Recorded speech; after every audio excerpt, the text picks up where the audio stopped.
Hello, this is John Siau, Vice President of Benchmark Media Systems, and we're out in the lab today, and we're going to look at the differences between star quad cable and standard microphone cable.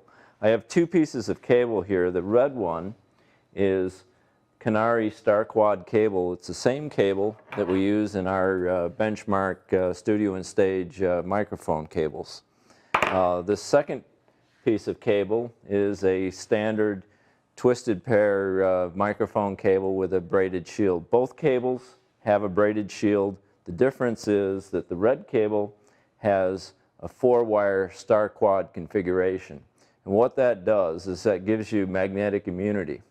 And we're going to demonstrate that with these two pieces of cable. Both cables have a 150 ohm termination on the end of them that simulates a microphone.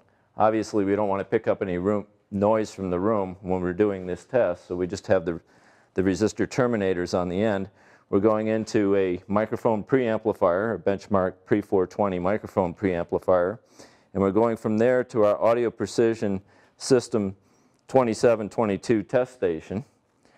We have a scope display up here so that we can look at the waveforms. Right now we can see we just have a little background noise.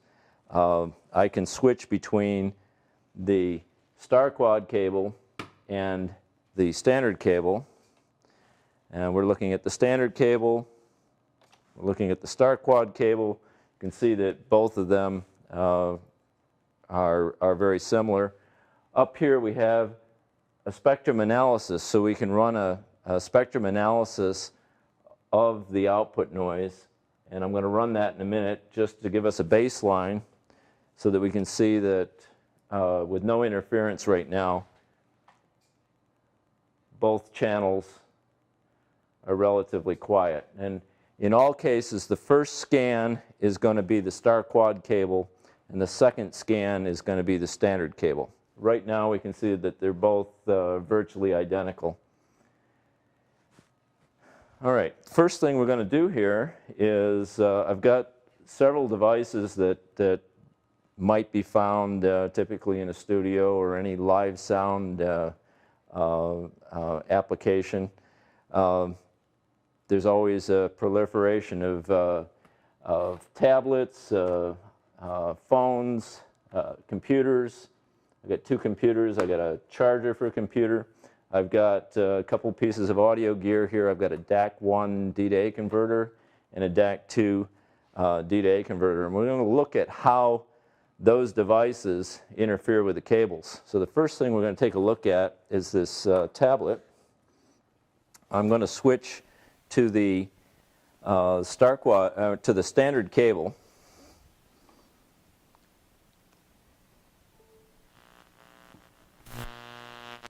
And as I set this transformer down,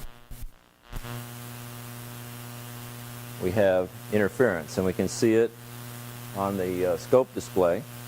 And if I run FFT, the first sweep, right now we're sweeping the star quad cable, and the second sweep will be the standard cable. And you can see we picked up a whole lot of hum at 120 hertz. We've got a bunch more out at the fourth harmonic of the line frequency, 240 hertz. So we're picking up all these line-related interference signals plus a whole bunch of white noise, which we can hear when we switch to that input. You can hear the white noise and you can hear the hum. And that's being picked up from the magnetics in this little charger.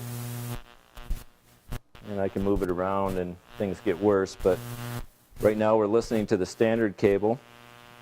If I go to the star quad cable, you can see that I can move it around, and I've got excellent immunity to this magnetic interference. Got a cell phone charger. Okay, the star quad sounds quiet. And again, if I listen to the standard microphone cable, I'm picking up hum. Run the sweep.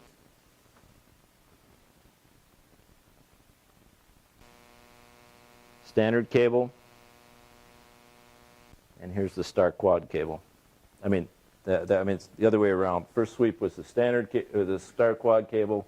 The green sweep is the standard cable, and you can see all of these line-related frequencies that are interfering.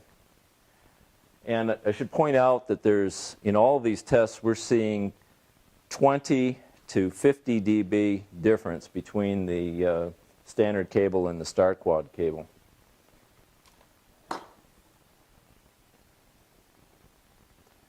Next, I have a charger for portable computer.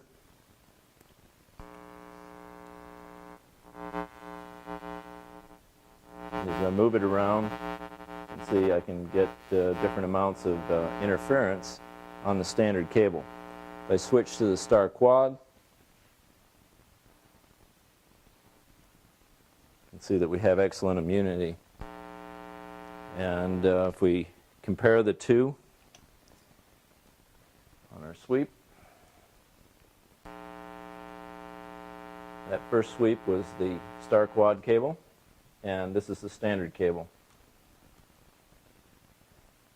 And if we take a look at the cursors there, or the amplitude of this, so we can see that there's 10, 20, about 30 dB difference between the interference to the star quad cable and the interference to the standard microphone cable.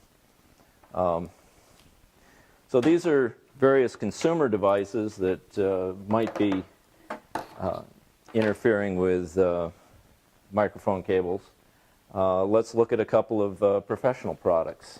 This first product here is a DAC1 D to A converter made by Benchmark, and I'm going to switch to the standard microphone cable, and we'll see as we set this device on top of the cable, you can hear some hum.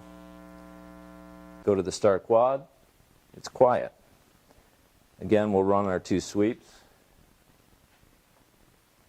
First sweep, of course, will be the star quad cable, and the second sweep is the standard microphone cable. So even though this professional device puts out a much lower magnetic field, it's still enough to be picked up on a standard microphone cable, but you can see that the star quad cable does wonderfully well. Now, the source of the magnetic interference is this toroidal transformer that's mounted inside this chassis. Now, let me show you what happens when we put a DAC2 on top of the cable instead of a DAC1.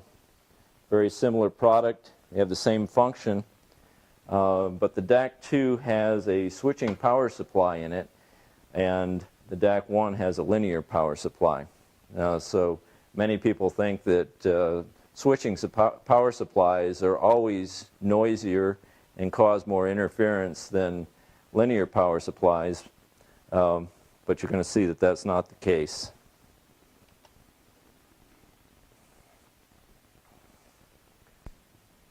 Watch. Right up here is about where the peaks were. Look at how much lower the magnetic interference is from the DAC2 versus the DAC1. The DAC1 was up here, the DAC2 is way down here. The difference is that this has a switching power supply that emits very low magnetic fields. The magnetic fields are, for one thing, they're up in the hundreds of kilohertz above the audio band, but because the magnetics are so small, the transformers are actually about that big. The magnetic fields are correspondingly much smaller than the magnetic field emitted by this big line frequency transformer. So that just demonstrates the advantages of switching power supplies versus linear power supplies. I also have a computer tower here, which is plugged in, and I'm going to switch momentarily to the standard cable, so we can hear the interference as I move this power cord near the microphone cable. And all I've done is I've just crossed it at a 90-degree angle, but you can see the interference on the scope, and you can hear it. And if I run the sweep, we'll see the difference. That's the star quad cable, of course. And there's our standard microphone cable. So think about how many times you might just have a power cord crossing or running near a microphone cable. And that's what can happen if you have a standard cable. You've got the star quad cable, you've got nothing to worry about. So again, these are the benchmark star quad cables that use Canary star quad cable, which we, the basis of our tests, this is the best star quad cable we've seen. They're very durable and resistant to magnetic fields. Thanks for joining us.